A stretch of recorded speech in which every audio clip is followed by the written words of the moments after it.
सुतल रहनी लाली पलंगिया पलंग के नीचे छोड़ दिया बा बहादू रे नदी पकड़ ले बहनी चोर दिया बा बहादू रे नदी पकड़ ले बहनी चोर धैले बहनी कालहदान हवाइले पानी चुल्फी दिया बा बहादू रे नदी पकड़ ले बहनी चोर दिया बा बहादू रे नदी पकड़ ले बहनी चोर इज्जत दिहलू बोर भौजी कैलू हारा होर दिया बा बाहरी का भौजी भैये हमन मोर दिया बा बाहरी का भौजी भैये हमन मोर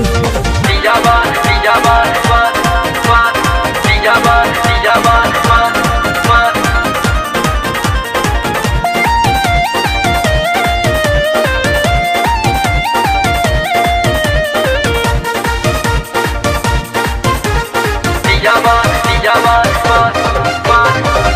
दिया बा बुता के जब सुतनी से जरिया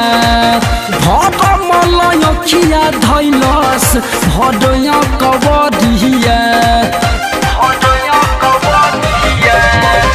दिया बुता के जब सुतनी से जरिया भर मलयखिया धैले भडया कबरिया से जिसे निकल के गाटा धैले हलस मोर दिया बा बहादू रे नदी पकड़ ले बहनी चोर दिया बा बहादू रे नदी पकड़ ले बहनी चोर इज्जत दिहलू बोर भौजी कैलू हारा होर दिया बा बहादी का भौजी तो भैये हमन मोर दिया बा बहादी का भौजी भैये हमन मोर दिया बा दिया बा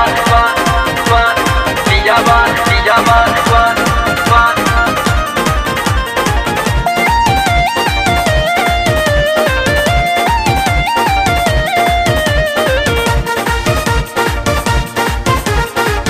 बा दिया बा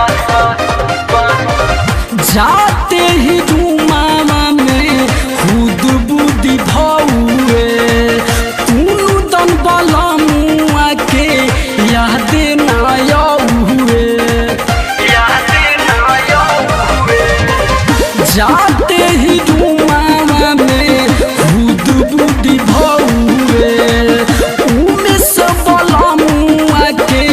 याद ना हुए रहुलाई देवदायाइल सुनवे जब सोर दिया बा बहादू रे नदी पकड़ ले बहनी चोर दिया बा बहादू रे नदी पकड़ ले बहनी चोर इज्जत दिहलू बोर भौजी कैलू हारा होर दिया बा बहादी का भौजी तो भैये हमन मोर दिया बा बहादी का भौजी तो सैये हमन तोर सुतल रहनी लाली पलंगिया पलंग के नीचे छोड़ दिया बा बहादू रे नदी पकड़ ले बहनी चोर दिया बा बहादू रे नदी पकड़ ले बहनी चोर धैले बहनी कालहदान हवाइले पानी चुल्फी दिया बा बहादू रे नदी पकड़ ले बहनी चोर दिया बा बहादू रे नदी पकड़ ले बहनी चोर इज्जत दिहलू बोर भौजी कैलू हारा होर दिया बा बारी का भौजी ई भइले हम